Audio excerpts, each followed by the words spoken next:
আপনি নতুন তো বাড়ি বানালেন, কিন্তু ভাবছেন যে নতুন বাড়ি বানানোর সঙ্গে সঙ্গেই আপনি সেখানে রং করবেন। কিন্তু ওই নতুন বাড়ি সঙ্গে সঙ্গে কিন্তু রং করা উচিত নয়। কারণ আপনার ওই বাড়ির যে প্লাস্টার, ওই প্লাস্টারের ভেতরকার যে আর্দ্রতা বা ময়েশ্চার থেকে যায়, অর্থাৎ ওর মধ্যে যে জলটা আটকে যায়, যেটা আপনি বাইরে থেকে দেখতে শুকনো লাগলেও ভেতরে কিন্তু থেকে যাওয়া যে ময়েশ্চার, ওটা কিন্তু আপনার বাড়িতে যে রঙটি আপনি লাগাবেন তার ক্ষতি করতে পারে।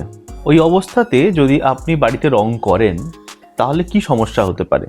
প্রথমেই হতে পারে রংটা ফুলে উঠতে পারে, বুদবুদের মতো হতে পারে, কিংবা দেখতে পাবেন যে কোথাও হয়তো একটা দেয়াল থেকে রংটা খসে পড়ে যাচ্ছে, কিংবা সাদা লবণের মতো দাগ, কিংবা গোল গোল চাকা চাকা দাগ, এইসব কিন্তু আপনার আসতেই পারে।